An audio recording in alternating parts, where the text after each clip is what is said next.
Question number 22 ढूंढो।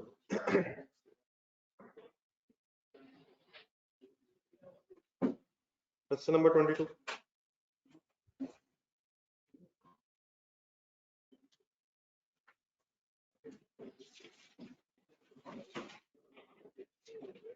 ये बड़ा ऑनलाइन स्टूडेंट्स आवाज आ रही है।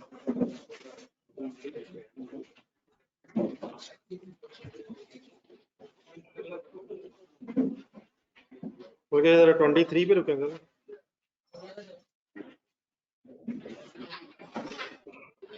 क्वेश्चन नंबर 23 निकालें।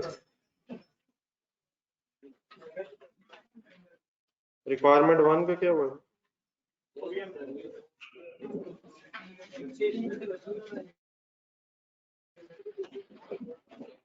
ये रिक्वायरमेंट 1 क्या होना इसमें?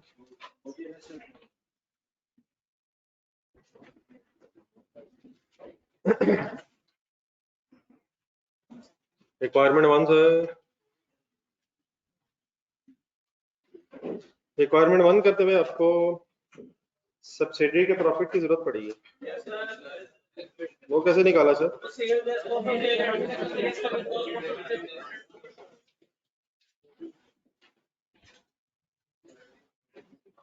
शेयर होल्डिंग का पता चल जाएगी। ये 200 मिलियन शेयर्स हैं, सॉरी 200 मिलियन का शेयर कैपिटल है और एक शेयर 100 रुपीज का है।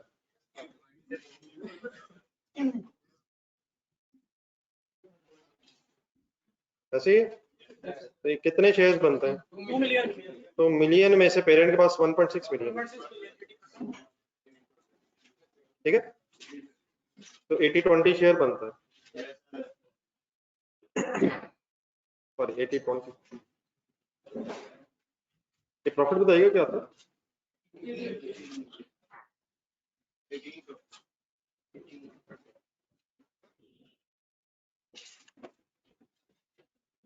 जी रिक्वायरमेंट 1 में कोई ये है ना यार? Yes sir. रिक्वायरमेंट बी में एक इम्पोर्टेंट चीज है सर, वो जरा सुननी काइंडली। रिक्वायरमेंट बी में जब आप सीआरई की वर्किंग शुरू करते हैं,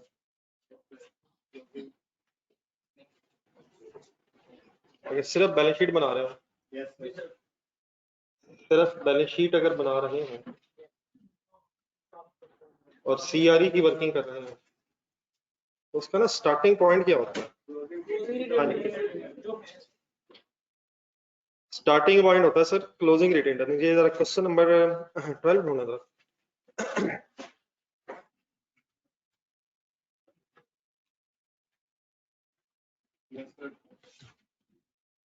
क्वेश्चन नंबर 12 का जरा आंसर ढूंढिएगा।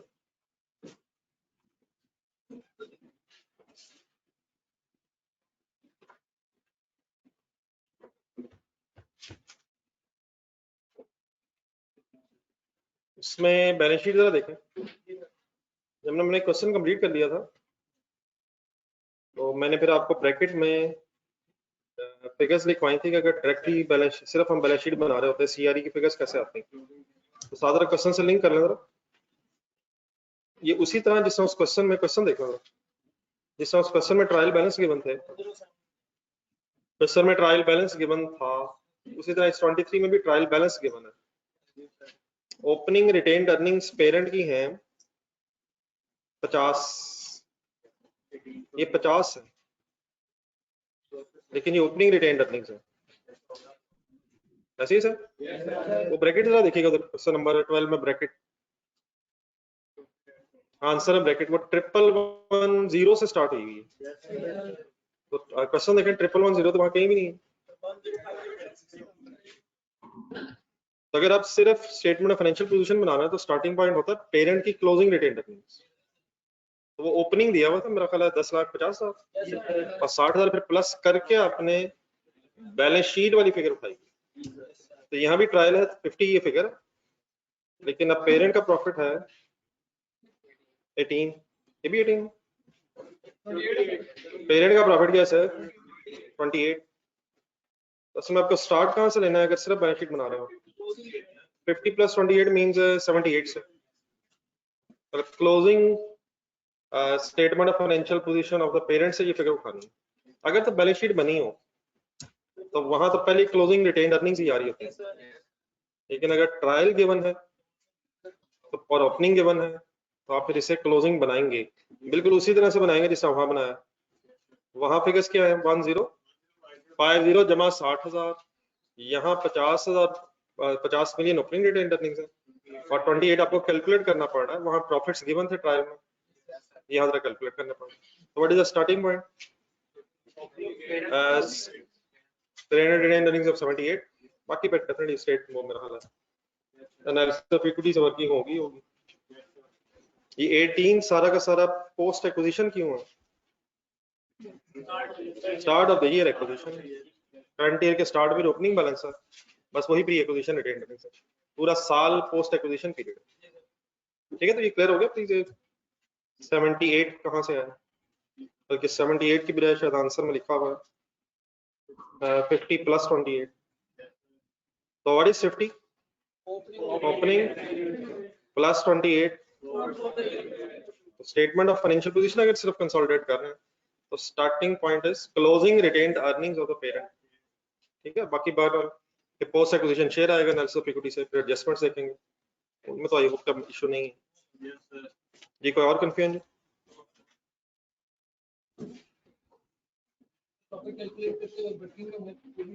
नहीं, डेफिनेटली पूरी स्टेटमेंट बनाने की जरूरत नहीं, वो मेरे ख्याल आंसर में इसलिए बनी हुई है सामने आ रहे हैं, वरना सिर्फ कैलकुलेटर पे भी सॉल्व कर सकते हैं। थोड़ा सा लिख लें अगर ब्रैकेट में, कम से कम sale less cost of sale वगैरह स्पेसिफाई करना, वरना पूरी स्टेटमेंट की जरूरत नहीं जी। ठीक है बेटा, प्लीज सिंस एक्विजिशन वाली बेटा वर्किंग, सिंस एक्विजिशन वाली working, since acquisition till balance sheet. आपने अपने आंसर निकाल लीजिए 23 के। अगर तो आप सिर्फ रिक्वायरमेंट 1 सॉल्व कर रहे हैं, प्रॉफिट एंड लॉस स्टेटमेंट बना रहे हैं, तो ये सिंस वाली वर्किंग रेलिवेंट ही नहीं है। क्यों रेलिवेंट नहीं है sir? Acquisition during the year है, ये तो स्टार्ट ऑफ द ईयर है, ड्यूरिंग द ईयर कहाँ है? ड्यूरिंग द ईयर ही है, during the year he. Previous year कब कहलाएगा?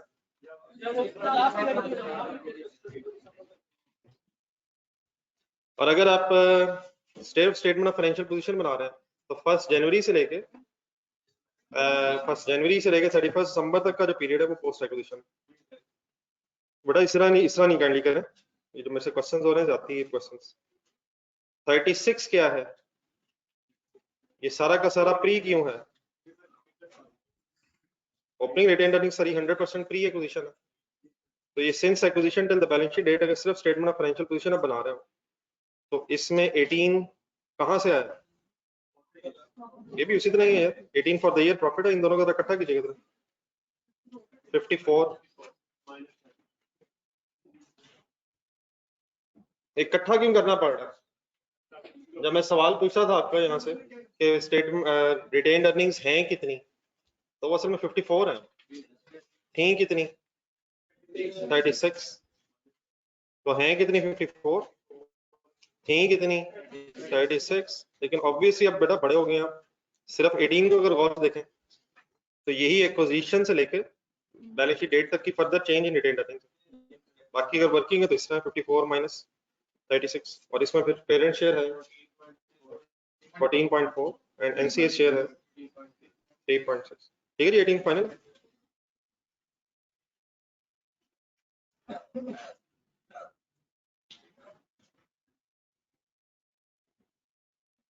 और बेटा ऐसे नहीं है,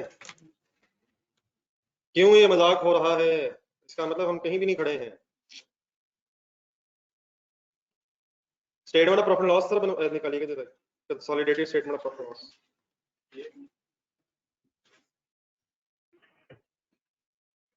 आपके बड़ा क्वेश्चंस डाउट नहीं है, लेकिन ये क्वेश्चन अगर है तो इस वक्त बिल्कुल ही इसका मतलब है कि हम कहीं भी नहीं। इसी तरह एट्रीब्यूटेबल की वर्किंग करवाओ। स्टार्टिंग पॉइंट है एनसी की वर्किंग के लिए क्या है sir? Profit for the year, post acquisition period. आप भी सुन लीजिएगा कहानी जरा जो बात हो रही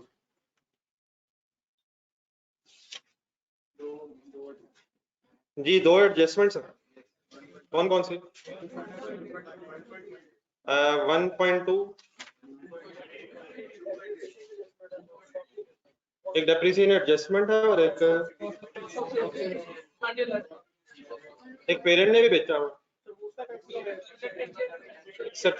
इम्पेयरमेंट लॉस भी है, लेकिन कौन सा मेथड है यहाँ? पार्शियल गुडविल मेथड है। तो दो चीजें इफेक्ट करेंगी, एक तो डेप्रिसिएशन और एक अनरियलाइज्ड प्रॉफिट है। बेटा ये जो एडजस्टमेंट्स है ना, इस तरह लिखने का मतलब ये है कि अब बाद में 20% भी हो रहा है। क्या ये सारी एडजस्टमेंट सिर्फ एनसी को इफेक्ट कर रही है? बाद में 20% भी हो रहा है, ये तो बात उस दिन भी हुई है। तो 20% एनसी को इफेक्ट किया है, बाकी बैलेंसिंग फिगर अब आप कैलकुलेट करेंगे तो उसमें 80% पेरेंट को भी इफेक्ट है। तो इंटू 20% भी है, सिर्फ एनसी को इफेक्ट नहीं हो रहा, फिगर्स लिखने के बाद 20% से मल्टीप्लाई भी हो रहा है। तो कितना इफेक्ट कहाँ गया? 20% एनसी को और बैलेंसिंग फिगर। हिम्मत करें बेटा, हिम्मत करें, ये और कोई कंफ्यूजन अब 22 पे आ दीजिए।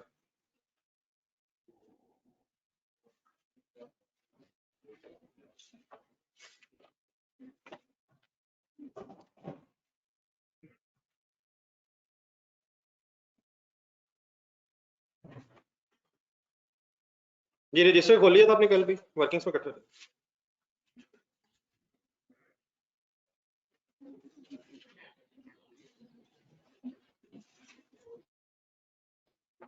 Following information is relevant, sir. Sir, welcome back. Following information is relevant. Fair value of parent subsidy का शेयर कितने कितने परसेंट है? बस पैराग्राफ लिखना था देख।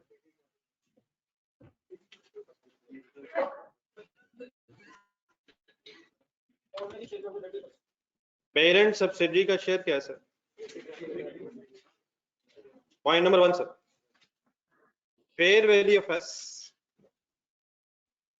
assets were equal to their book value with the exception of plant, which had a fair value of 3.2 million in excess of its book value at the date of acquisition. Double entry हो जाए sir, plan debit revaluation surplus credit. शुरू करते हैं। ऊपर data thousands में मेरा ख्याल है, थाउजेंड्स में, तो थाउजेंड्स में फिर आप शुरू करें, 9200 हो जाए। सर जी सवाल शुरू हो गया वैसे, कम ऑन यार, 23 किया नहीं, 22 रहने दें। The remaining life of all the skeptics assets, skeptics plant, sorry, at its acquisition was, and this period has not changed as a result of acquisition. What is the remaining life, sir? 4 years. Depreciation is on the basis of straight line and charged to cost of sale. अब ये cost of sale ना लिखा हो, even then plant है. Skeptic has not adjusted the value of this plant as a result of fair value exercise. तो revaluation but हमने कर दी। Next depreciation adjustment करेंगे सर, कैसे? नहीं बेटा वो बाद में, पहले वर्किंग पे करते हैं, अमाउंट निकाल 3200 divide by 4 divide by 4 into 4। कब से कब तक सर? कब से कब तक एडजस्टमेंट करनी होती है? एक्विजिशन से लेके बैलेंस शीट डेट तक 4 इयर्स ऑफ लाइफ है। What is acquisition date?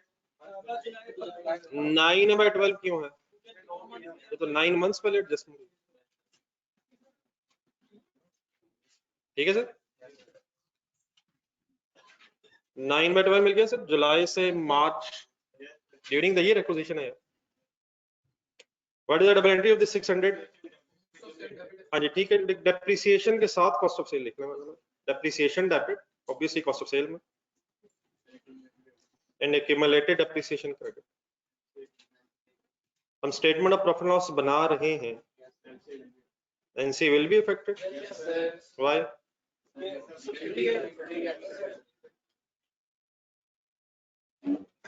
Subsidy के एसेट्स से रिवैल्यू हो रहा है। क्या इस लाइन का मतलब है सिर्फ NC is affected?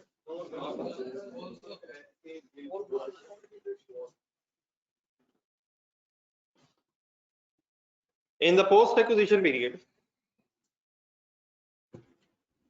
NCA will be affected means कि NC भी affect हो. In the post-acquisition period, the word is important as well. Illusion sold goods to Skeptic at a price of 12 million. These goods had cost Illusion 9 million. During the year, S had sold 10 million at cost to Skeptic of these goods for rupees 15 million. Post acquisition period में इसका मतलब है inter company transaction है. अब ये जो हुआ है इसमें जरा कुछ फिगर सोचनी पड़नी है, तो बोर्ड पे जरा देखिएगा, पहले जरा देखिएगा गौर से, ये वर्किंग फिर बाद में नोट कीजिएगा. पेरेंट टू सब्सिडी सिचुएशन है. पेरेंट ने सब्सिडी को चीजें बेची हैं. ध्यान से देखना प्लीज पहले डाटा. पेरेंट ने कितने की गुड्स किसको बेची हैं?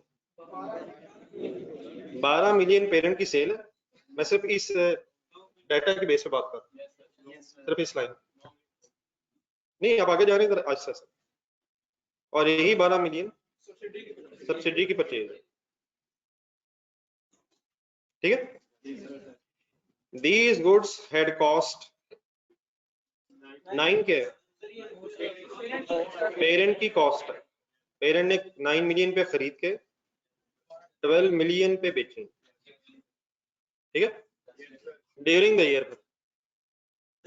क्या एस ने भी कुछ बेची है?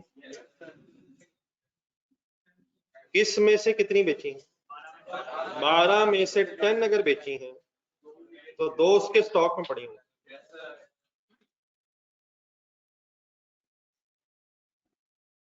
और उसने 10 वाली वो चीजें 15 की बेच दी. पेरेंट को बेच दी.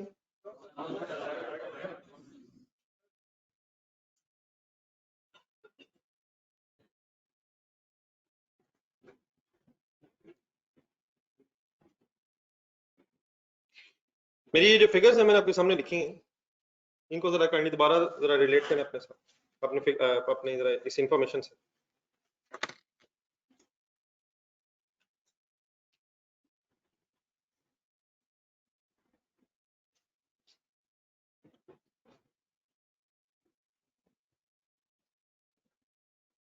पेरेंट ने सब्सिडी को 12 मिलियन की चीजें बेची हैं, तो पेरेंट की सेल हो गई और सब्सिडी के बचे दो.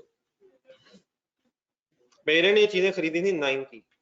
अब हमें ये नहीं पता कि ये 9 ज्यादा खरीदी थी, स्टॉक में थी, तो मैंने 9 ही को क्या ज्यूम करके क्या कर दिया, वो इसकी कॉस्ट ऑफ सेल. वहां स्टॉक की कोई इंफॉर्मेशन नहीं. कहाँ? पेरेंट में. और 3 मिलियन उसने प्रॉफिट कमाया था पेरेंट ने. 9 माइनस 12. अब सब्सिडी में जाना. सब्सिडी ने 10 मिलियन की चीजें आगे भेज दी हैं. वो कहता है ब्रैकेट पढ़े जरा, वो कहता है एट कॉस्ट ऑफ स्केप्टिक. क्या ये 12 मिलियन स्केप्टिक की कॉस्ट ही है? उसकी तो कॉस्ट ही है. सेपरेट अगर फाइनेंशियल स्टेटमेंट्स की बात करें तो उसमें 12 मिलियन की लेके कितनी उसमें से आगे भेज दी, तो कहाँ कितना स्टॉक पड़ा? 2 मिलियन का सब्सिडी में स्टॉक पड़ा. और उसने देयरफॉर 15 माइनस 10 सब्सिडी ने प्रॉफिट कमा. ठीक है जी. ये एनी कंफ्यूजन?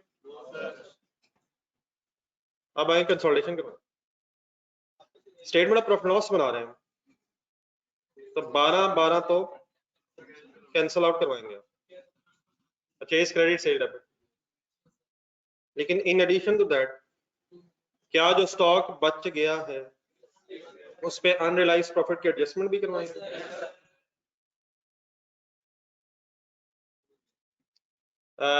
5 मिलियन का सारा प्रॉफिट अनरियलाइज्ड है,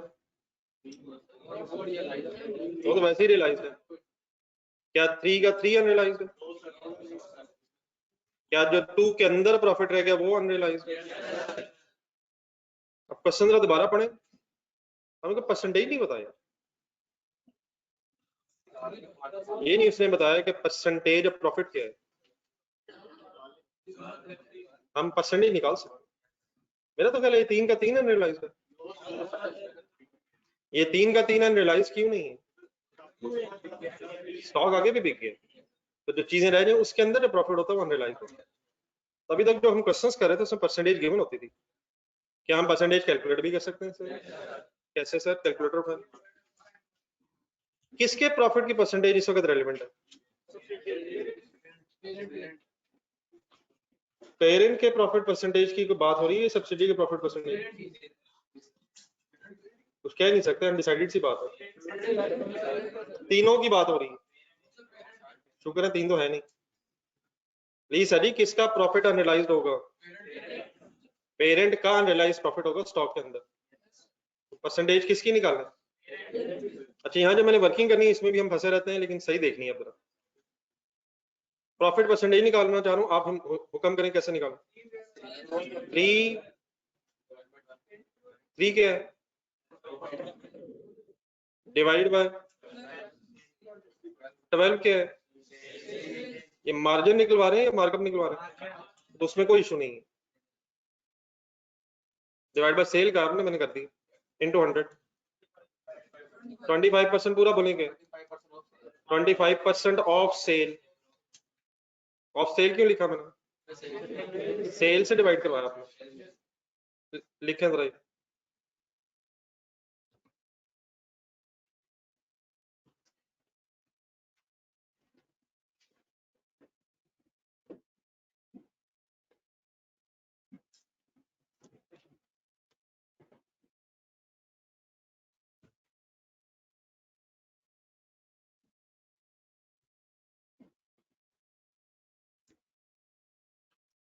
profit divide by sale into 100। क्या चीज इसका कितने परसेंट है? पहले लिखना फिर बाद में सोचो।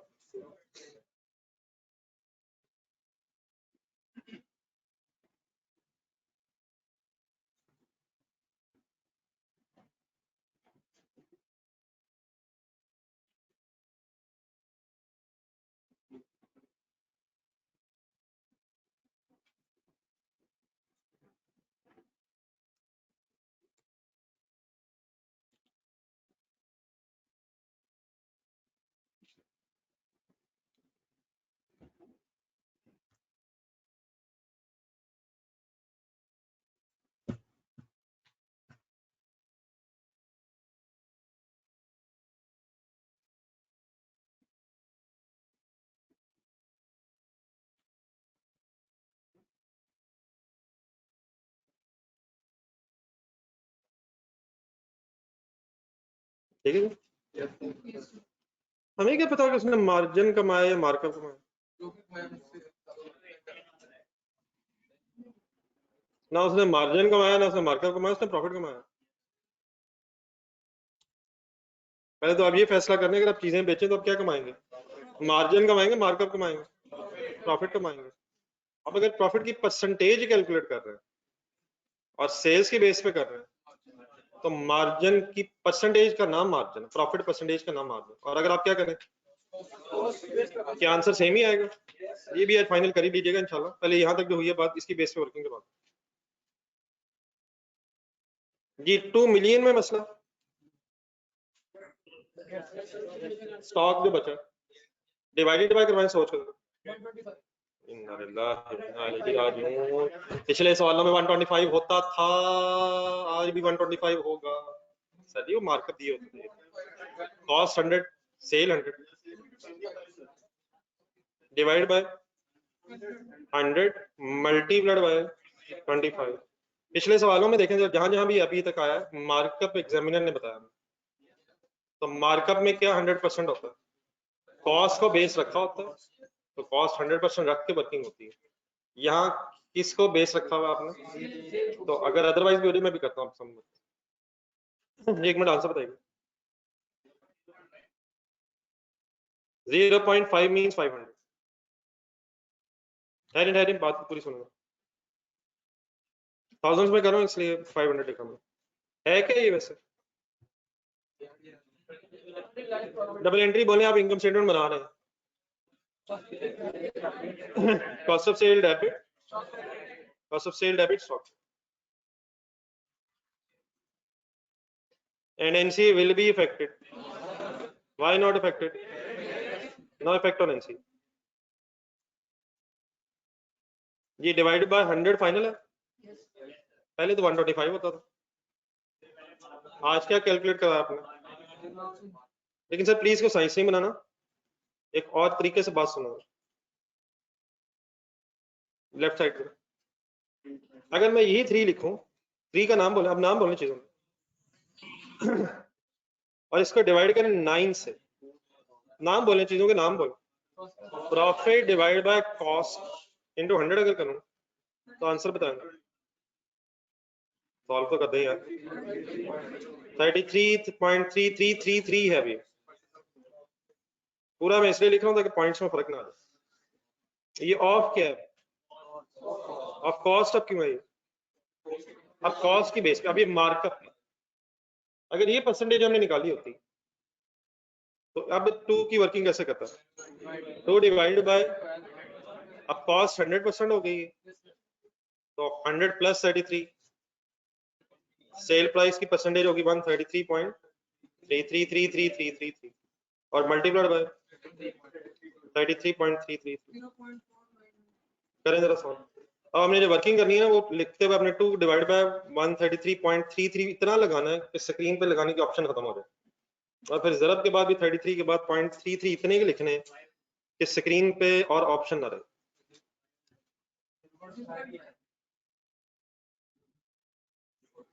और मैंने फैसला ये किया है कि मैंने नहीं करना,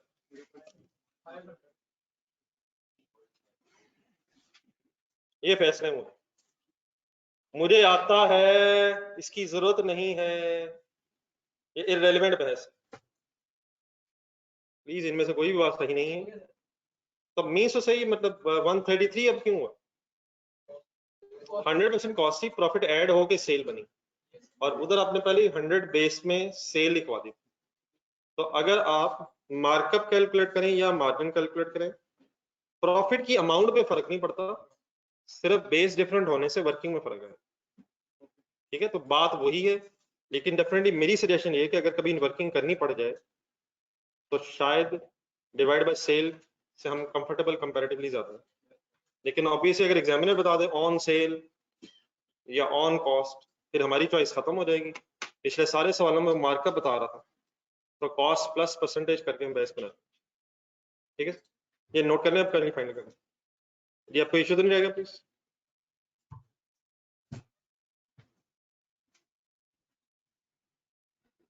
तो प्रॉफिट की परसेंटेज सेल्स की बेस पे भी हो सकती है और कॉस्ट की बेस पे भी हो सकती है। हो सकती है सर? क्या प्रॉफिट की अमाउंट बदल जाएगी? परसेंटेज क्यों बदल जाएगी? क्योंकि बेस बदलने से परसेंटेज बदल जाती है। ऑफ सेल कहेंगे तो सेल को बेस बनाया आपने, ऑफ कॉस्ट कहेंगे तो कॉस्ट को बेस बनाया, तो परसेंटेज तो चेंज हो रही है लेकिन अमाउंट इंशाल्लाह सेम रहेगी। एनसी इफेक्ट क्यों नहीं हो रही? बहरहाल इस बात से मुझे महसूस ये हुआ है कि कंसोलिडेशन आसान है और markup margin impossible.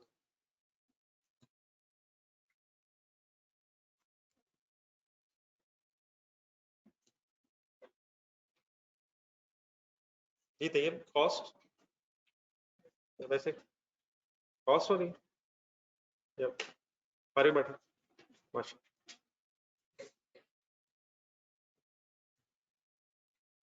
Sir speed up हो सर, ये ऑनलाइन स्टूडेंट्स ने लिखे।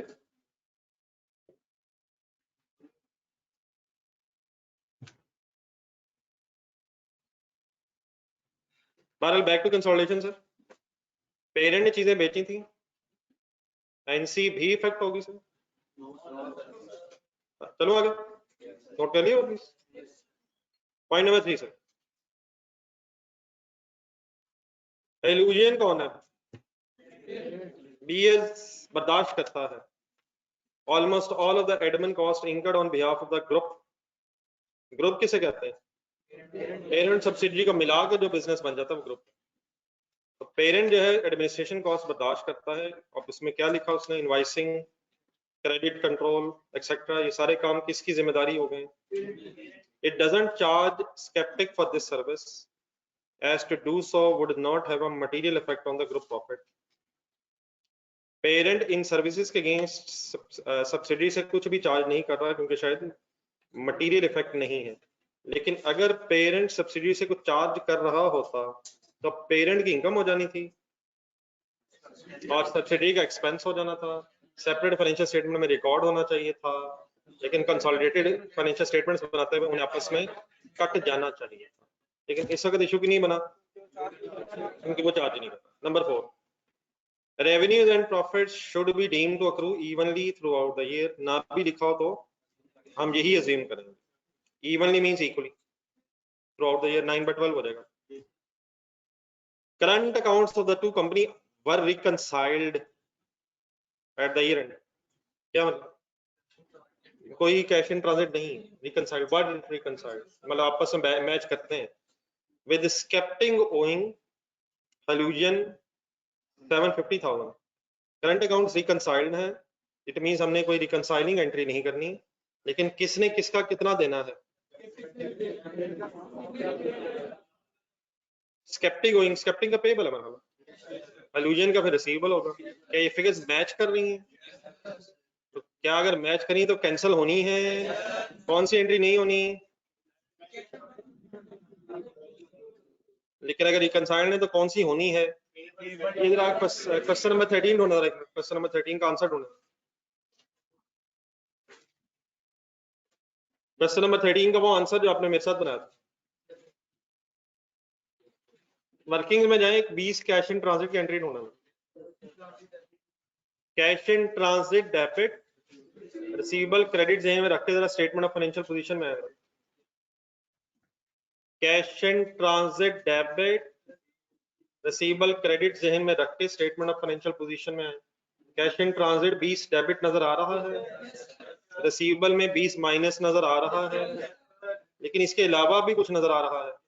जब ये एंट्री हो गई थी तो फिर ये रिकंसाइल हो गए थे, फिर 36 इधर भी माइनस नजर आ रहा है और पेबल्स में भी माइनस नजर आ रहा है। इस लाइन का मीनिंग ये है कि कोई इन ट्रांजिट वाली स्टोरी नहीं है, वो एंट्री नहीं होनी, बस क्या होना है। आए वापस क्वेश्चन में। अब करंट अकाउंट नजर तो आ रही है बैलेंस शीट में,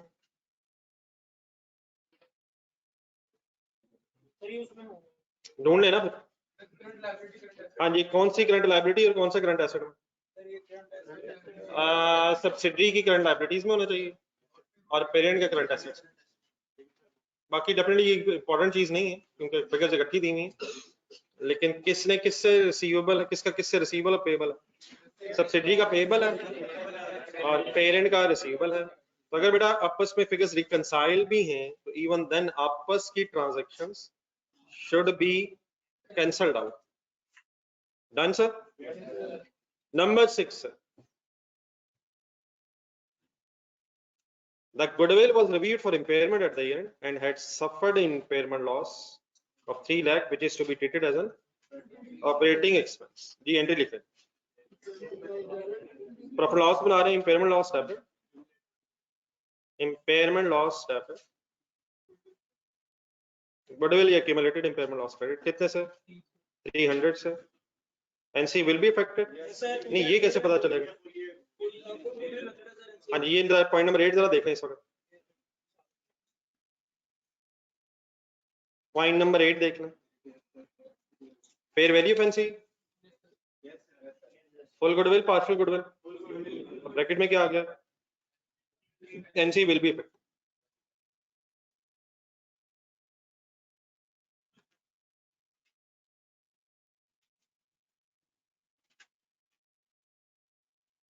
ठीक है सर।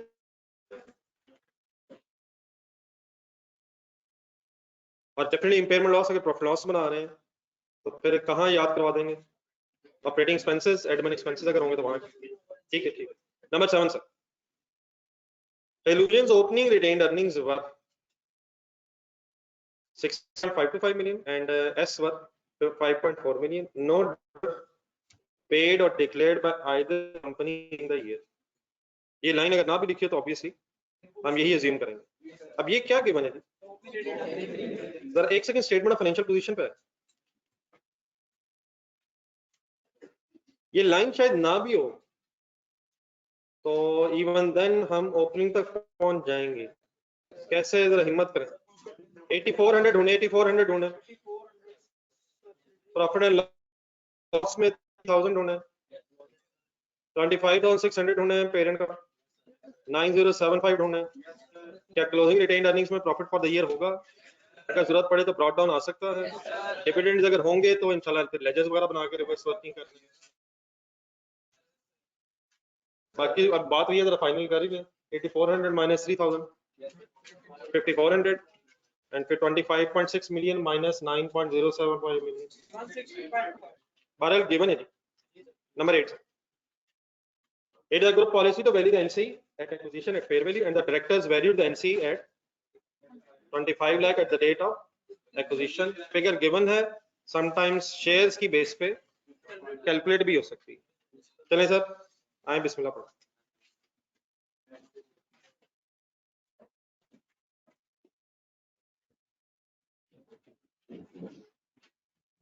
जी होपफुली अब आपने कल भी वर्किंग कर ली, घर आइडिया हो गया अब आपको। हम पहली रिक्वायरमेंट में सारी स्टेटमेंट्स बना रहे हैं, तो कहां से गेम शुरू करें? करवा दें जी।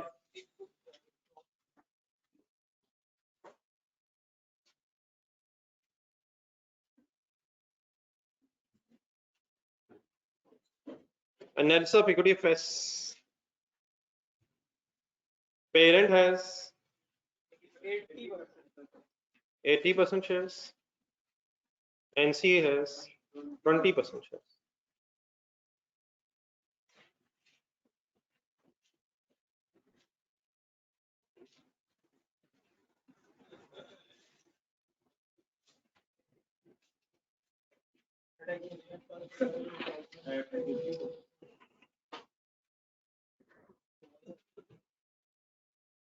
जी सर, स्टार्ट करें।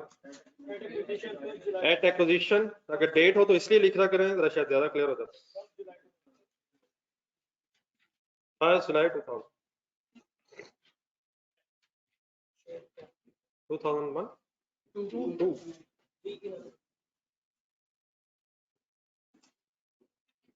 जी sir, share capital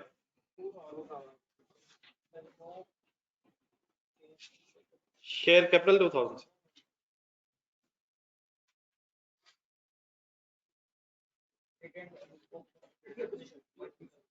Ram Ram Ram. Share premium, retained earnings किस दिन की ढूंढनी है? 1 जुलाई 2000 की। कल भी बहस हुई है, इधर फिर सोचे सुने। ये बिल्कुल ठीक हो गया। 5400 जो ब्रॉड डाउन रिटेन्ड अर्निंग्स हैं, पॉइंट नंबर 7, क्या ये सारी प्री एक्विजिशन ही है? देन लेकिन 3000 होना है, क्या 3000 में से भी फर्स्ट 3 मंथ्स के प्रॉफिट्स प्री एक्विजिशन है? कौन से 3 मंथ्स? अप्रैल, मई, जून। What is 750? नथिंग इज 750 भाईजान।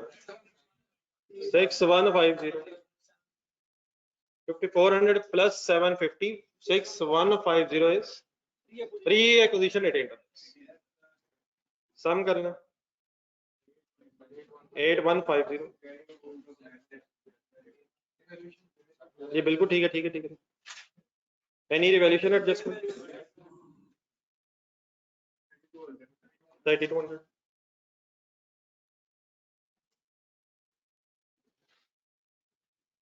fair value of net assets at the date of acquisition 11315 350, sorry 11350।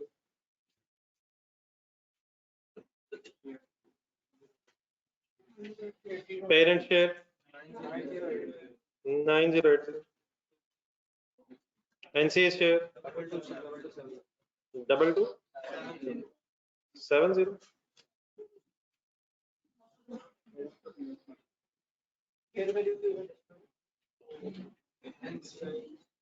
cost of investment of parent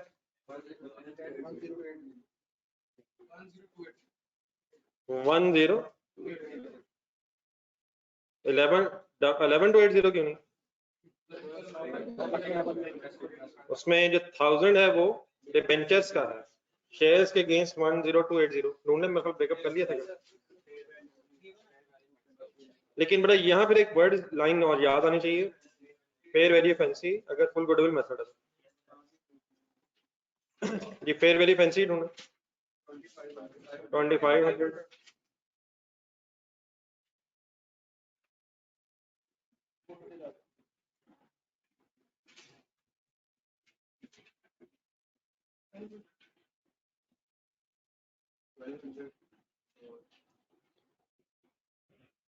ji difference 1200 and 230। बड़ा जरा एक सेकंड बोर्ड पे देखें जरा, यहाँ से ऑनवर्ड्स ना जरा एक 7 प्लस कर लिया अगर इस तरह, एक थोड़ी स्पेस अगर अभी नहीं भी है तो सिर्फ देख लें नेक्स्ट क्वेश्चन में जरा। डेफिनेटली गुडविल ने तो प्लस होना ही है, लेकिन एक काम जरा और भी करना है। 11315 थी total fair value of net assets, इसी को सम करना और बाद में फिर एक दोनों फिगर्स कंबाइन हुई हैं, कंबाइन इन सेंस अगर इस तरह लिखूं, एक सेकंड कैलकुलेटर पकड़ लो, पेरेंट की इन्वेस्टमेंट और एनसी की फेयर वैल्यू 1 2 और इनका डिफरेंस जो है वही उसी से रिकंसाइल हो जाएगा। तो सिंपली मैंने क्या किया, शायद रोज में प्लस किए, तो अगर इस वक्त स्पेस नहीं भी है, सॉरी मैं जरा बताना भूल गया, अगर है तो लिख लें वरना नेक्स्ट टाइम फिर जरा याद रख।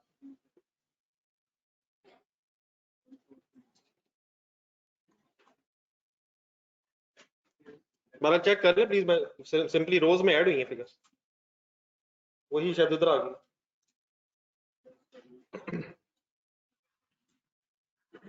तो फाइनली व्हाट इज 1430, बस ये गुडविल है जो आपकी स्टेटमेंट ऑफ फाइनेंशियल पोजीशन में आएगी। Any confusion? नेक्स्ट सब कुछ देख के बताएं, वर्किंग करो एक पोजीशन ड्यूरिंग द ईयर और हम स्टेटमेंट ऑफ प्रॉफिट लॉस भी बना रहे हैं, आज हम बना रहे जी, ठीक है बेटा online students.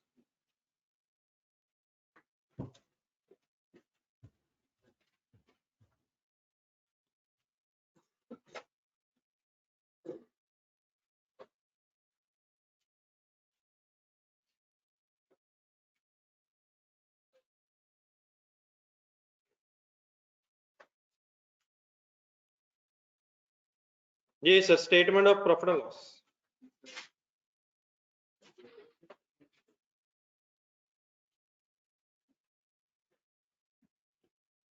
Illusion Group consolidated statement of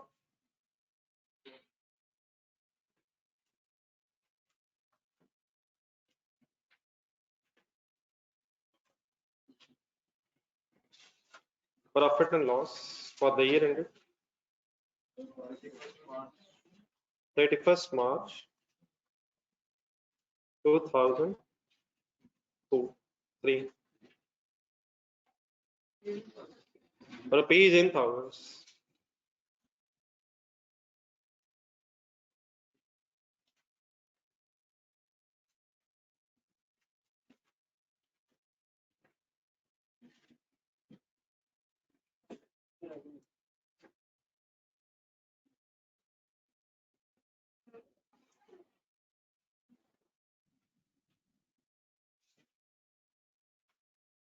साथ साथ रहेगा जी सर, ये गेम चलाए 60,000 plus 24,000 into 9/12 minus 12,000, ढूंढे नहीं minus 12,000, 9/12 क्यों और minus 12,000 inter company sale cancel हुई है।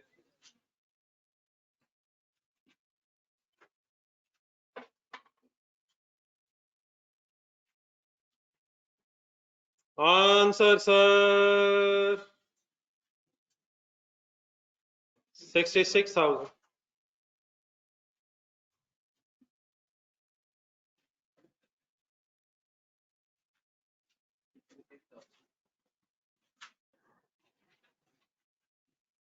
और बेटा पेरेंट ने खरीदे हैं, उनका एसेट है। जब पर्सन इस डिबेंचर्स को खरीदेंगे, उसने लोन दिया है, उसका एसेट है, उसको इंटरेस्ट मिलेगा। और जिसने इशू किया है उसकी लायबिलिटी है, उसने इंटरेस्ट देना है। तो पेरेंट इन्वेस्टर है, उसने डिबेंचर भी खरीदे हुए हैं। जी सर जी, तो इवनली इसलिए तो 9/12 की है, इक्वली है, इसलिए तो 9/12 की 9 month post acquisition. Cost of sale, cost of sale plus 20,000 into 9/12 minus 12,000। अरे 12,000 फाइनल कर दिया करें यार, 9/12 क्यों? देन आवर वर्किंग्स में है, 2 गेम है, 2 है, प्लस 500 की डेप्रिसिएशन भी यही आनी है, और अनरियलाइज प्रॉफिट की एडजस्टमेंट भी यही, प्लस 600 जाने नहीं यार, डेबिट डेबिट ही यार, जान दी दोनों डेबिट है सर। डेबिट हो के एक्सपेंस बढ़ के प्रॉफिट कम होगा। 46100। ये 500 कौन सी एडजस्टमेंट है? डेप्रिसिएशन वाली। अनरियलाइज प्रॉफिट 500 और 600 depreciation, sorry.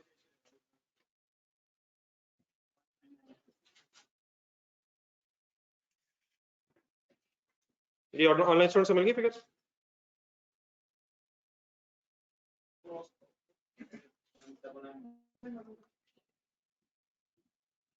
19900।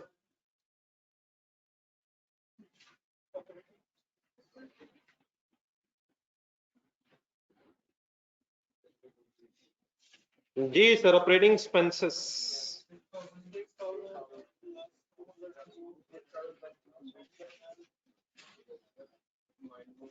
Operating expenses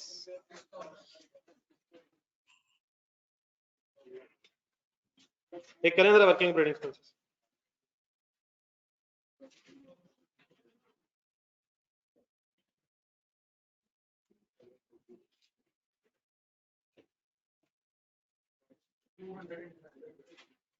$200 into 9/12, any adjustment, impairment loss plus 300,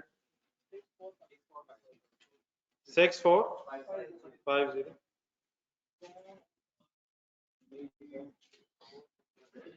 next बेटा जो है वो पहले आपने और से देखना है, सुनना है, समझना है, फिर लिखना है। बस ऑपरेटिंग एक्सपेंसेस इकट्ठे होना है।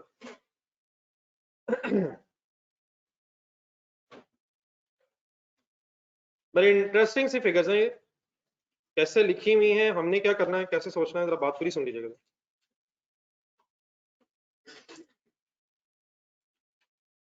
क्या वर्ड्स एग्जामिनर ने यूज किए?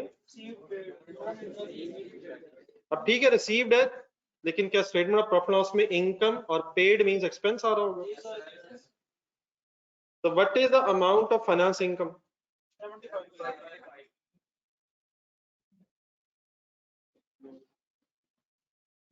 What is the amount of finance expense?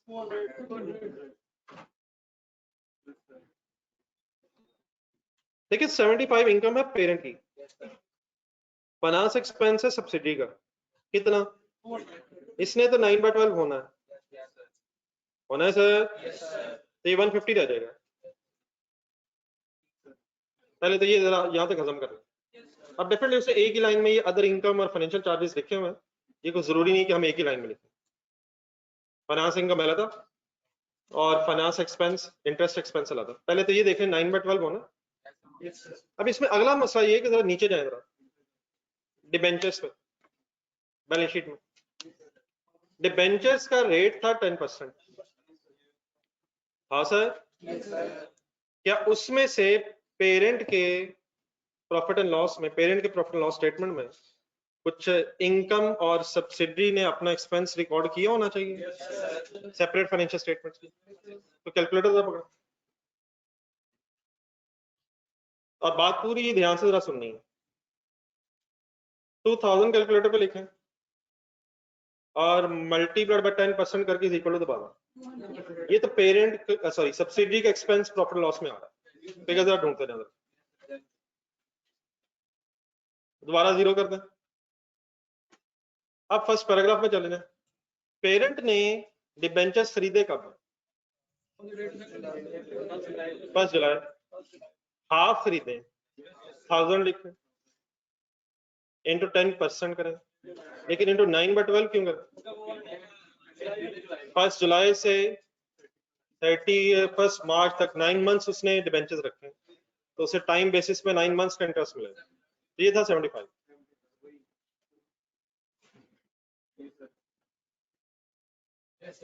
ठीक है सर। लेकिन अब ये जो 75 है पेरेंट की जो इनकम है, क्या ये इंटर कंपनी है? तो अभी 75 ने कटना है 150 से। 150 से कटना है 200 से कटना है। 200 में से 9/12 तो कंसोलिडेट होना, तो वो तो 150 रहेगा। यहाँ तक ठीक है। तो 75 और 150 जब कटा तो बचा क्या? कौन सा बचा? फाइनेंशियल चार्जेस कौन से वाले बचे? सब्सिडी के कौन से वाले बचे? आउटसाइडर्स के बचे। 9 मंथ्स कंसोलिडेट असल में हो रहा है, तो 2000 दोबारा लिखना कैलकुलेटर। ग्रुप बना है 1 जुलाई पे, तो इंटू 10% इंटू 9/12 150 था। 150 टोटल इंटरेस्ट बनता है सब्सिडी का 9 मंथ्स का, उसमें से हाफ पेरेंट के पास डिबेंचर्स हैं, तो आधा कट गया। 150 में से हाफ कटा, कितना कटा? 75। और कौन सा 75 बचा? जो आउटसाइडर्स का इंटरेस्ट है। तो इनकम बची या इंटरेस्ट बचा? इनकम बची या एक्सपेंस बचा? एक्सपेंस कौन सा वाला बचा? रिमेनिंग हाफ आउटसाइडर्स के डिबेंचर्स। क्लियर है फिगर्स?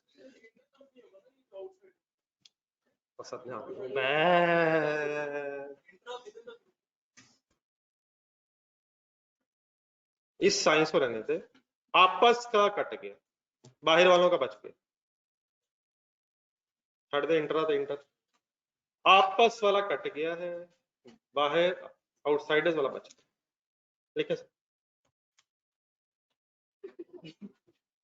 तुम अंग्रेजी में बता रहा, मुझे क्या पता अंग्रेजी क्या होती है। नहीं, पूरी वर्किंग समझ आ गई।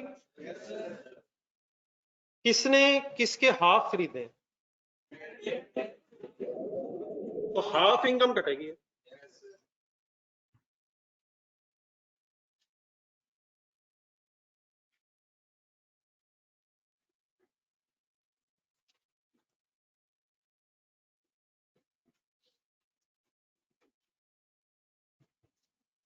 Online students product clear?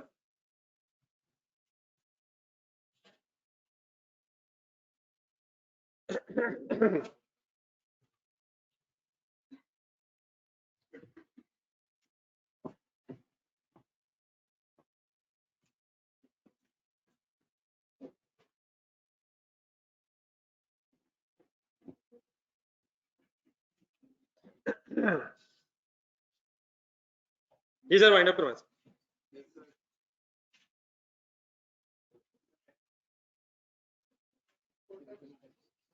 कहाँ पहुंच गए? प्रॉफिट बिफोर टैक्स आ गया ना? दिखवाएं। 1337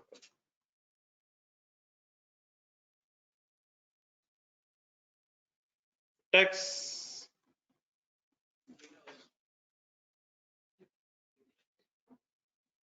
1375 आ गया सर। कैसे आया sir? Gross profit minus tax लिखवाएं। 3000 plus into 9/12 3450. Any confusion?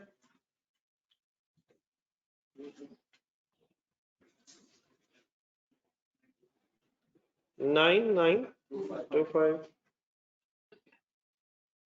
attributable to इकट्ठे होंगे।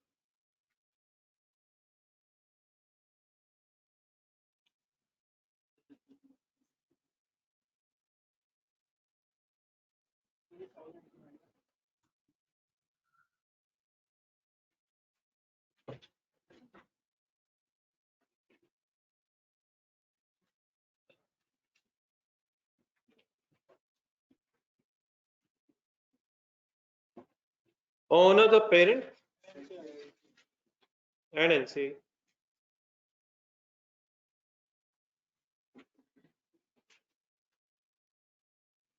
करवाना है कर लिया, एनसी एक दफा दोबारा फाइनली करवाना है और उसके बाद फिर ताकि मेरा ख्याल है कि बहस खत्म हो सकती है। तरीका, सब्सिडी का प्रॉफिट गिवन है, अगर गिवन ना हो तो ये कैलकुलेट करना, स्टार्टिंग पॉइंट सब्सिडी का प्रॉफिट, देन फिर जहन में आना चाहिए एक्विजिशन ड्यूरिंग द ईयर है, इसे पोस्ट में कन्वर्ट करें। घर वाले सवाल में तो नहीं किया, पूरा साल पोस्ट एक्विजिशन। लेकिन अगर एक्विजिशन ड्यूरिंग द ईयर है और पूरा साल नहीं है तो डेफिनेटली फिर आप इसे पोस्ट एक्विजिशन में कन्वर्ट कर लेंगे। अब वर्किंग्स में जाएंगे और वो एडजस्टमेंट ढूंढेंगे जिन्होंने एनसी का इफेक्ट करना। -600 ढूंढा आपने, -500 नहीं ढूंढा। अच्छा माइनस क्यों किया? पहले तो प्लस किया था, प्रॉफिट कम करता। 500 वाली एडजस्टमेंट यहाँ क्यों नहीं आनी? उसमें एनसी का कोई शेयर नहीं, उसमें एनसी का कोई शेयर नहीं, लेकिन फुल गुडविल मेथड है। इम्पेयरमेंट लॉस का इफेक्ट वैसे ही देना जैसे अदरवाइज वर्किंग, और मल्टीप्लाइड बाय 20% करने का मतलब ये है कि इनमें से एनसी को शेयर देना, ठीक है। और बैलेंसिंग फिगर ऑटोमेटिकली कहां चली जाएगी? ऑनर्स ऑफ पेरेंट में बैलेंसिंग फिगर आ जाए। ये प्लीज मिल गई फिगर्स, तो बोलने का 600 क्या है और 300 क्या है। डेप्रिसिएशन एडजस्टमेंट है और इम्पेयरमेंट लॉस ऑफ गुडविल की adjustment because of full goodwill method. What is 270? NCA's share in the profit for the year. NCA's share in the profit for the year of 9 months. Balancing figure 9655.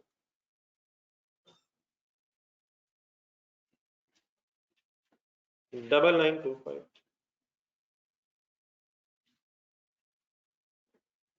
ये ठीक है बड़ा online students. ये बड़ा honours of parent का मतलब है जो पेरेंट के शेयर होल्डर्स है।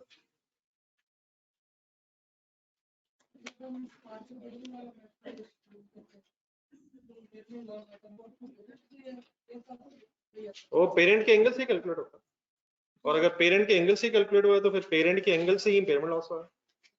अगर 80% हमने कैलकुलेट किए तो 80% पे इम्पेयरमेंट लॉस कैलकुलेट होगा।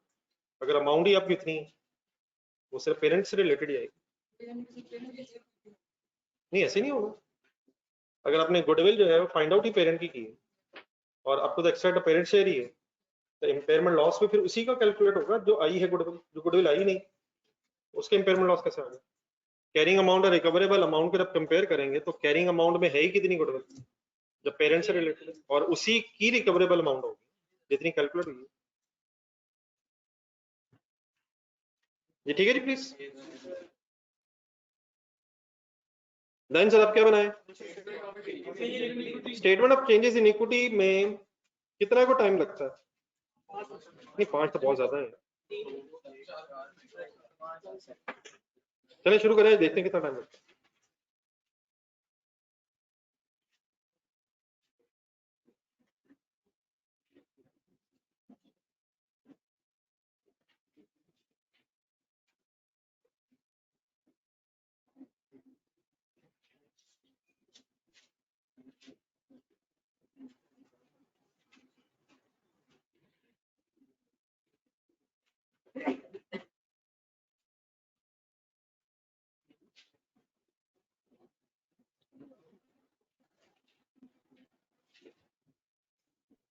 जी सर क्वेश्चन देख के जरा कॉलम्स का डिसीजन ले लें। शेयर कैपिटल, प्रीमियम नहीं है जी, कंसोलिडेटेड रिटेन्ड अर्निंग्स। चलिए भाई आहिस्ता हम कुछ ना कुछ एग्जाम पॉइंट ऑफ व्यू से क्वेश्चंस की तरफ तकरीबन पहुंचने लगे, तो मेरे ख्याल जरा कुछ एब्रीविएशंस भी कम से कम इन मेन स्टेटमेंट्स में कम हो जाएगा।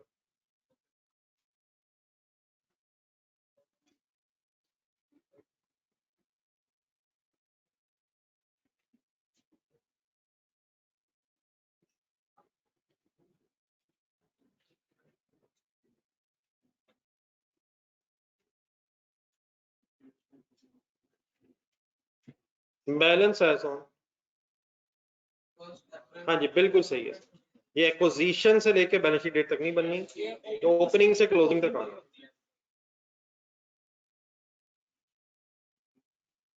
फाइनल करवा दें sir without wasting any time.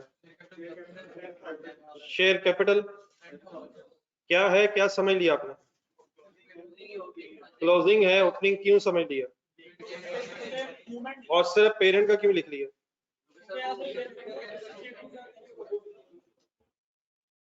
जी ओपनिंग सीआरई की फिगर कैसे आती है? अब आई होप कि आपने कल सोच लिया, देख लिया है, तो जबानी एफर्ट होनी चाहिए। 100% ब्रॉड डाउन पेरेंट ढूंढे 16525। पॉइंट नंबर 7 और एक्विजिशन ड्यूरिंग द ईयर है। वैसे भी ये फिगर्स कहां से आनी थी अगली,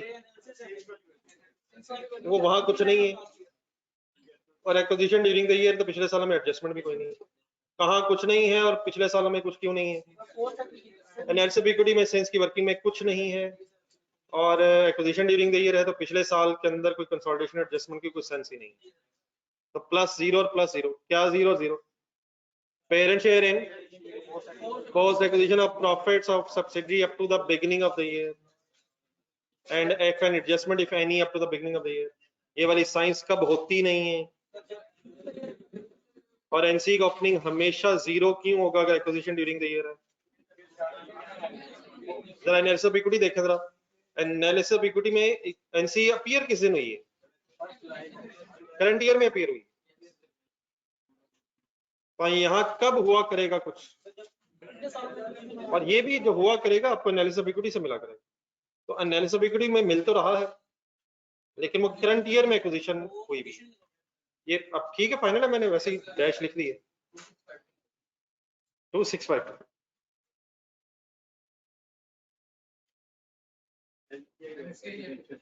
एक मिनट, ये ऑनलाइन स्टूडेंट्स क्लियर? बाकी ये काम आपने क्वेश्चन नंबर 23 में किए हैं, बस इतनी बातें ठीक है। अब एनसीएट एक्विजिशन आपको statement of changes in equity के फेस पे क्यों नजर आ रही है? Acquisition during the year I analysis of equity में क्या इस साल कोई एनसी का हिस्सा बना?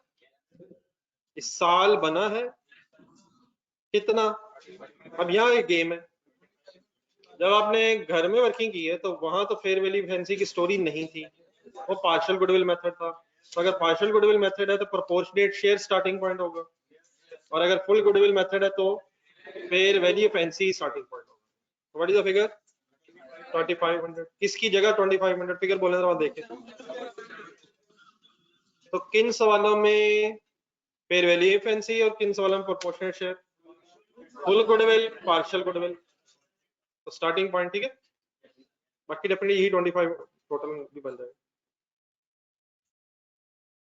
ये अब क्या रह गया? प्रॉफिट फॉर द ईयर रह गया।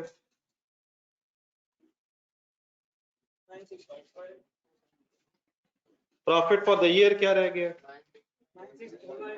9655 और एनसी का 270 9925।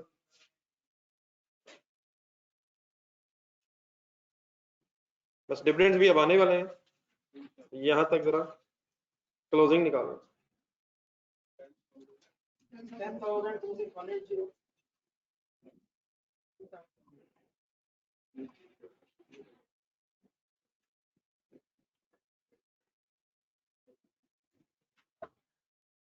आज क्लोजिंग हो ही जाएगी।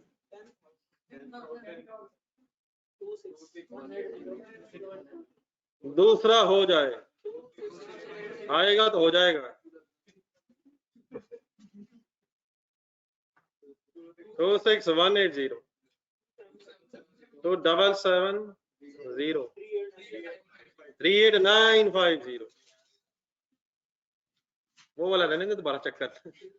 मेरा ख्याल ठीक है, 38950 सही। बैलेंस शीट शुरू कर।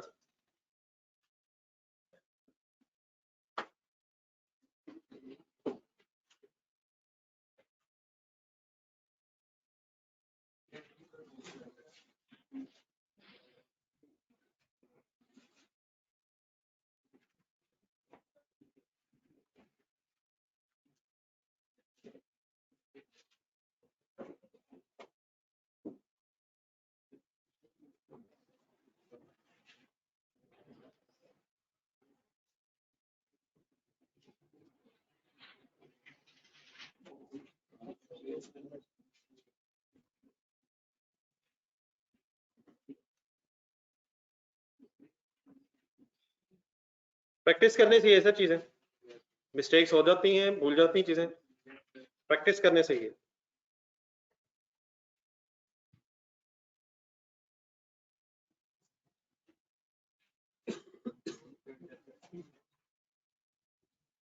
Non current assets, statement of financial position ध्यान में रखें।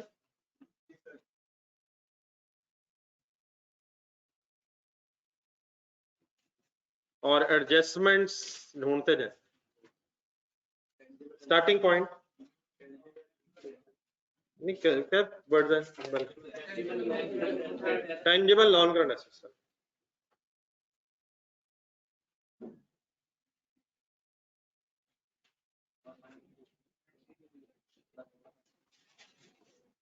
जी sir, 19320 plus 8000 into 9/12 plus 3200 minus 600 नोनेरी kindly plus 3200 fair value adjustment and minus 600 depreciation effect, तो 9920 जी नहीं सर, ना सर,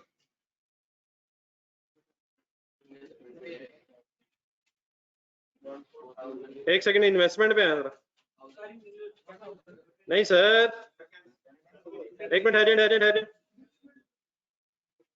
10280 तो कट गया गुडविल की वर्किंग में, और 1000 काटे वो भी इंटर कंपनी है, 2000 से कट गए। हाँ, कौन सा 1000 बच गया? डिबेंचर आउटसाइडर्स के, तो वहां सिर्फ लाइबिलिटीज में 1000 आएगा नीचे। तो इन्वेस्टमेंट सारी किधर गई? वो जो डिबेंचर्स वाली इन्वेस्टमेंट है वो भी सब्सिडी में है, तो वो भी इंटर कंपनी इन्वेस्टमेंट है। हाँ, उसका इफेक्ट एनालिसिस ऑफ इक्विटी में क्यों नहीं है?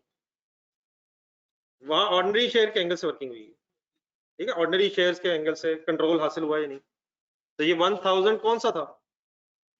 डिबेंचर्स वाला, इंटर कंपनी डिबेंचर्स, ये भी कटे, 1000 अब बचेगा सिर्फ लाइबिलिटीज। तो where is the total investment? Cancel out हो गई नहीं? हाँ, जो इन्वेस्टमेंट कटी है 10280 उसकी जगह क्या अपीयर हुआ? कहाँ? एनालिसिस ऑफ इक्विटी में कितनी गुडविल अपीयर हुई है? 1430, लेकिन वर्किंग्स में जाए -300 1130।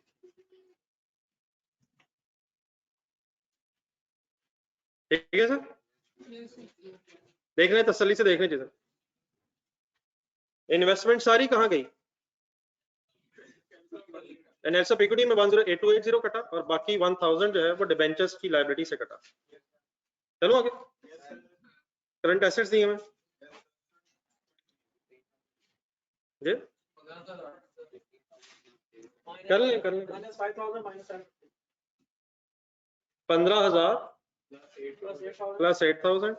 अब दो एडजस्टमेंट ढूंढनी है। करंट एसेट्स इकट्ठे दिए हमें, -500 स्टॉक वाली एडजस्टमेंट है और 750 इंटर कंपनी रिसीवेबल है, और यही 750 जो है इसका सेकंड इफेक्ट लायबिलिटीज में याद रखना। 500 मिल गए, क्या है? Stock adjustment 21750।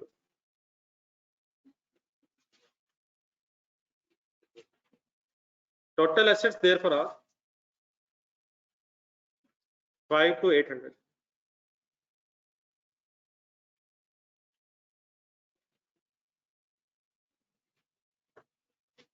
ये ठीक है बड़ा ऑनलाइन स्टूडेंट्स, चलते हैं आप लोग, चल सकते हैं आगे।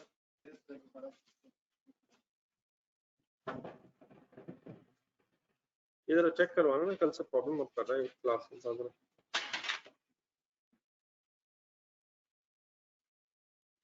बनाए जी इक्विटी, कहां से देख के बनाए? तो share capital is 10,000, consolidated retained earnings are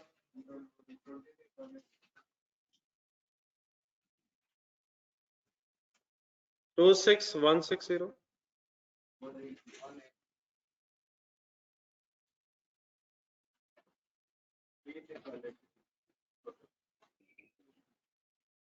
ये बेटा अगर फेयर वैल्यू फैंसी है तो फुल गुडविल मेथड है।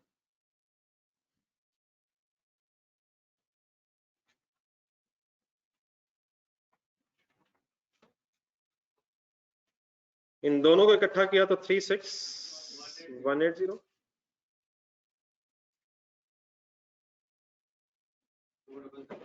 Non controlling interest 277,000 38,950।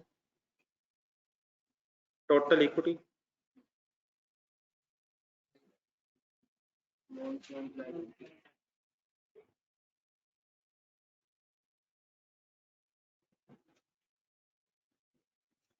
Non current liabilities में है कुछ डिबेंचर्स हैं,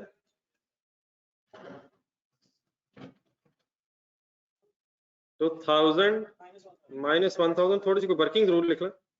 ये 1000 कैसे रहा? तो 1000 कट गया, 2000 में से 1000 कट गया, और फाइनली करंट लायबिलिटीज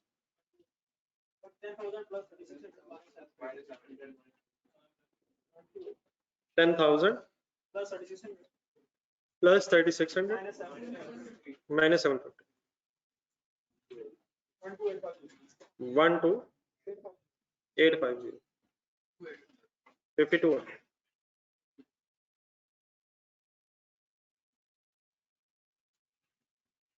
750 कहां से आ रहा है जी बार बार?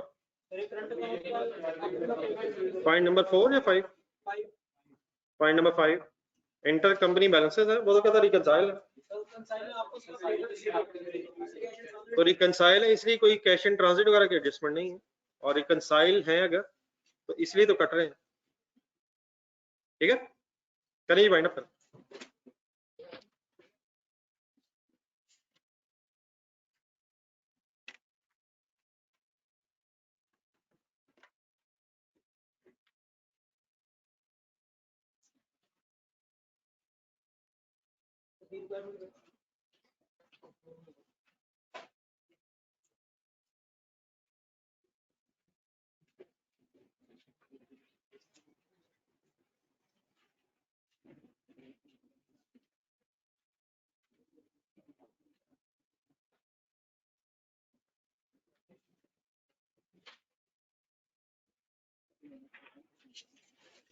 जी कंप्लीट कर दिया।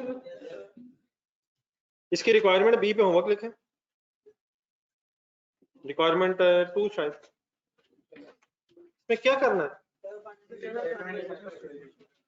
सिर्फ स्टेटमेंट ऑफ फाइनेंशियल पोजीशन बनानी है, तो मेरे ख्याल एक दफा इंडिविजुअली दोबारा सोचना चाहिए, एंट्रीज का तरीका बदल जाएगा। बदल जाएगा सर, तो कंडीज को होमवर्क रखना मेरा ख्याल होना चाहिए। पेज नंबर ढूंढने जरा, कंडी 182 प्लीज कर लीजिएगा, इसके बाद अब टाइम नहीं मिलने। गेम आगे निकल जानी बहुत। पेज नंबर 182 पे क्वेश्चन नंबर 21 से ऊपर एक पैराग्राफ पे है।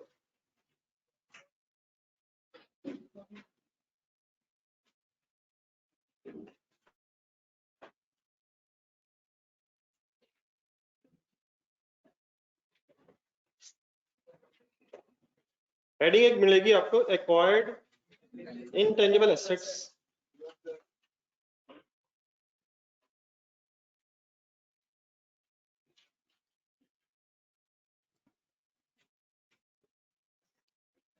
ये पेज सामने रखना और 1 मिनट जरा बोर्ड पर रखना।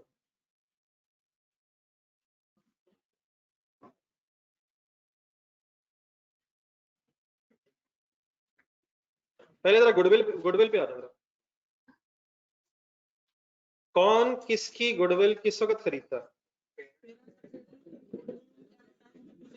लेकिन अगर फुल गुडविल मेथड हो तो फिर एनसी के शेयर भी अब आना शुरू हो गए।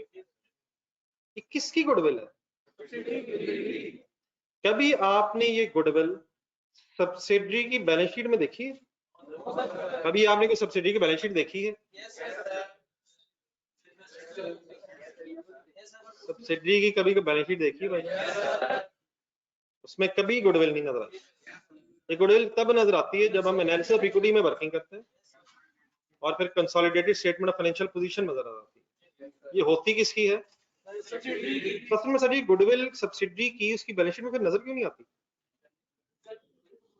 गुडविल असल में दो तरह की होती है। There are two types of goodwill. एक है internally generated goodwill,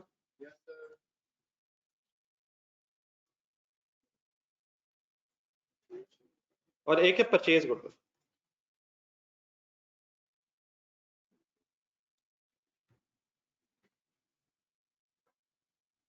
simply in words पे थोड़ा सा गौर करेंगे। Internally generated goodwill, purchase goodwill.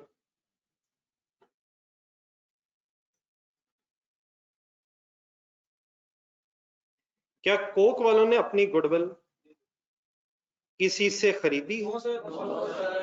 Over a period of time उन्होंने एडवर्टाइजमेंट्स कर कर कर कर कर कर कर करके नौजवानों के जहन में ये सेट कर दी बात कि बर्गर उसके बगैर नहीं खाया जा सकता, अफ्तारी उसके बगैर नहीं हो सकती, कढ़ाई अगर खाने चले जाए कहीं तो नहीं हो सकती। बच्चों को भी पता है कि फीडर में भी कोक होनी चाहिए। है मेरा ख्याल, है मेरा ख्याल। कुछ टाइम लगा उन्हें, लेकिन खुद बनाई है, मेहनत हुई है, लोगों के जहनों से खेला गया और कामयाब हो गया। इसी तरह और भी बहुत से जो प्रोडक्ट्स हैं, जिन प्रोडक्ट्स के बाय नेम आप चीजें खरीद रहे हैं, अक्सर बिजनेसेस ने गुडविल बनाई है।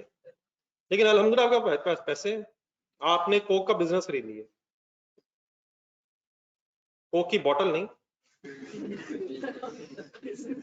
तो अगर बिजनेस आप खरीद लें और वो बेच दें तो फिर क्या कोक का नाम, उसकी गुडविल आपके लिए परचेज होगी या इंटरनली जनरेटेड होगी? तो किसी की बनाई बनाई गुडविल, बनी बनाई गुडविल अगर आप परचेज करें तो आपके लिए purchase goodwill.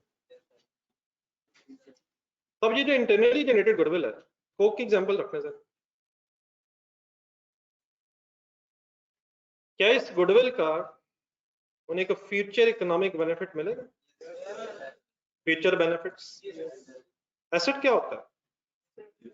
Future benefits expected होते हैं। क्या कोक वालों के से फ्यूचर बेनिफिट्स एक्सपेक्टेड है? ठीक ठाक एक्सपेक्टेड है, और पता नहीं ये कब तक एक्सपेक्टेड है। इसका भी कोई फोर्सिबल फ्यूचर नजर नहीं आ रहा कि नौजवान गौर से बॉटल देखेंगे और लस्सी की तरफ आ जाएंगे। कंपैरिजन बनता है, क्या लफ्ज इस्तेमाल किया मैंने, इसका कोई चांस नहीं। तो फ्यूचर इकोनॉमिक बेनिफिट्स एक्सपेक्टेड है, तो देयरफॉर एक एसेट तो है। लेकिन सर असल मसला ये है कि इस गुडविल को बनाने में उनका खर्चा कितना हुआ? खर्चा हुआ है वैसे,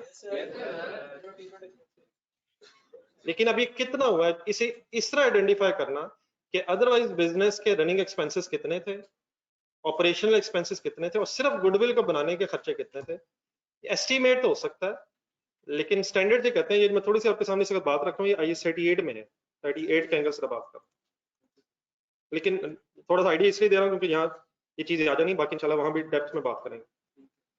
कॉस्ट का मसला है, अगर इंटरनली जनरेटेड गुडविल है तो कॉस्ट को अगर आपने एस्टीमेट करना है कि इस गुडविल को बनाने का खर्चा कितना हुआ है, एस्टीमेट तो किया जा सकता है, लेकिन एग्जैक्टली कोई ऐसी फिगर जिससे थर्ड पार्टीज भी कन्विंस हो जाए। असल में हम अब जो फाइनेंशियल स्टेटमेंट्स बना रहे हैं कंपनीज की बना रहे हैं, कंपनी के फाइनेंशियल स्टेटमेंट्स की बेस पे शेयर होल्डर्स ने डिसीजंस लेने होते हैं, फिर कंपनी के फाइनेंशियल स्टेटमेंट्स के ऑडिट भी कंपलसरी होना होता है, तो इसमें रिलायबल फिगर्स होनी चाहिए, अनरिलायबल फिगर्स नहीं। तो एस्टिमेटेड अमाउंट हो सकती है, लेकिन IS 38 ये कहता है कि इसकी किसी रिलायबल फिगर तक पहुंचना नॉर्मल सर्कमस्टांसेस में पॉसिबल नहीं है। किसकी रिलायबल फिगर तक पहुंचना? गुडविल की कॉस्ट की रिलायबल फिगर। तो इसकी कॉस्ट रिलायबली मेजरेबल ना होने की वजह से cost is not reliably measurable.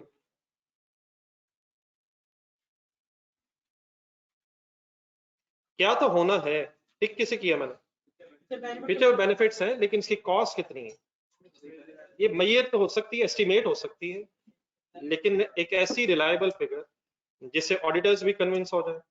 और फिर इन फिगर्स, अब इससे होना कि अगर हम स्टेटमेंट ऑफ फाइनेंशियल पोजीशन में एसेट लिख दें, जैसे एसेट्स बढ़ जाएंगे, इक्विटी बढ़ेगी, नेट एसेट्स बढ़ जाएंगे, कंपनी की वर्थ बढ़ जाएगी, लेकिन अगर ये आर्बिट्रेरी सी फिगर है तो देन ये मुनासिब नहीं है कि हम अनरिलायबल फिगर्स की बेस पे फाइनेंशियल स्टेटमेंट्स बना दें। तो therefore IS 38 says internally generated goodwill is not allowed to be recognized। किस गुडविल की बात की मैंने? तो आपको सब्सिडरी की स्टेटमेंट ऑफ फाइनेंशियल पोजीशन में ये गुडविल कभी नजर क्यों नहीं आई? क्या गुडविल होती नहीं है उसकी? Internally generated goodwill, internally generated goodwill is not allowed to be recognized। क्यों? Because its cost cannot be measured alive। ये हमारे बुजुर्गों ने सोचा है, समझा है, और IS 38 में फाइनली एक क्या डिसीजन उन्होंने कर दिया है कि इंटरनली जनरेटेड गुडविल को बुक्स में रिकॉर्ड नहीं करना। तो देयरफॉर ये कभी भी आपको सेपरेट फाइनेंशियल स्टेटमेंट्स में नजर नहीं आएगी, लेकिन हमें तो नजर आती है। तो हमें जहां नजर आती है वहां असल में ये परचेज है। अब पेरेंट जरा बन जाए, पेरेंट अगर कुछ एक्स्ट्रा दे रहा है, एनालिसिस ऑफ इक्विटी ध्यान में ला दो, पेरेंट अगर कुछ एक्स्ट्रा दे रहा है तो वो कैलकुलेट हो जाता है कैसे? उसने पैसे दिए होते हैं, उसने पैसे दिए होते हैं, ये एक रिलायबल फिगर है, डॉक्यूमेंट्री फिगर है, डॉक्यूमेंट्स में लिखी हुई इतने पैसे में दे रहा हूँ, और उसके नेट एसेट्स कितने मिल रहे हैं वो कैलकुलेट हो जाते हैं। तो ये कैलकुलेटेड फिगर है, एनालिसिस ऑफ इक्विटी में कैलकुलेट हो जाती है। तो अकॉर्डिंग टू द IFRS 3, अभी IS 38 तो सेपरेट फाइनेंशियल स्टेटमेंट से रिलेटेड है, एक कंसोलिडेटेड फाइनेंशियल स्टेटमेंट्स का एक स्टैंडर्ड मैंने लिखा है, IFRS 3 and 10 भी है, requires that purchase goodwill, एक मिनट लिख लीजिएगा जस्ट should be recognized। क्या पेरेंट को इन पैसों का तो फ्यूचर बेनिफिट एक्सपेक्टेड होगा? yes, और क्या इसकी कॉस्ट भी मेजरेबल है? yes, कितने की एक्स्ट्रा अमाउंट दी है ये कैलकुलेट हो जाती है। requires that purchase goodwill should be recognized because cost can be measured।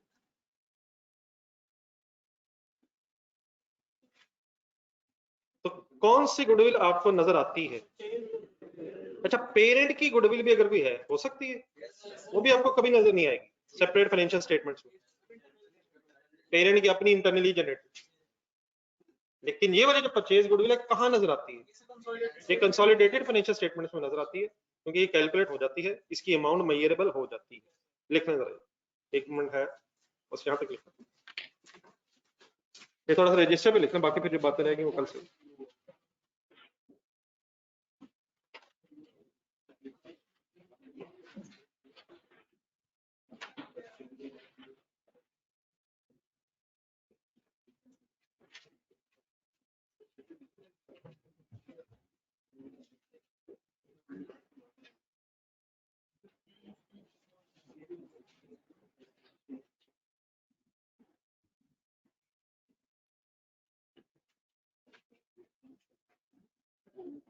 ये ऑनलाइन स्टूडेंट्स पढ़े क्लियर?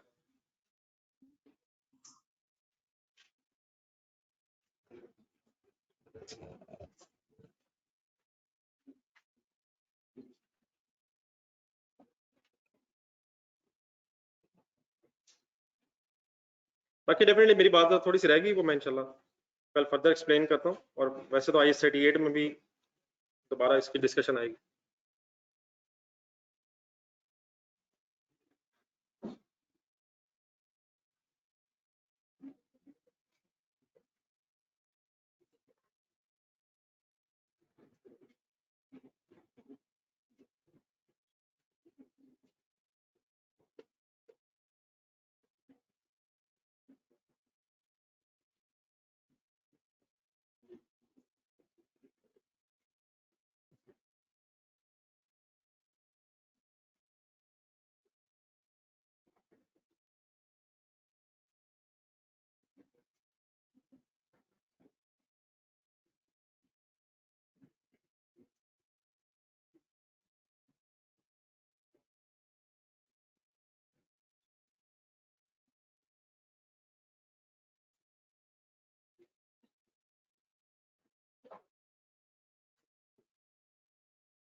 आज घर के लिए कोई एक्स्ट्रा नया काम नहीं है, सवाई क्वेश्चन नंबर 22 की बी रिक्वायरमेंट है। जिनका कोई पिछला रहता है साथ साथ चलने की कोशिश करें, इससे चीजें खराब हो जानी।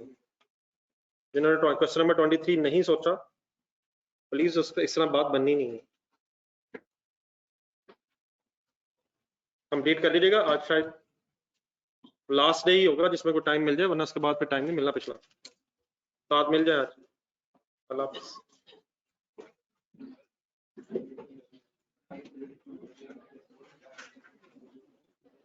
ऑनलाइन स्टूडेंट्स लिख लिया?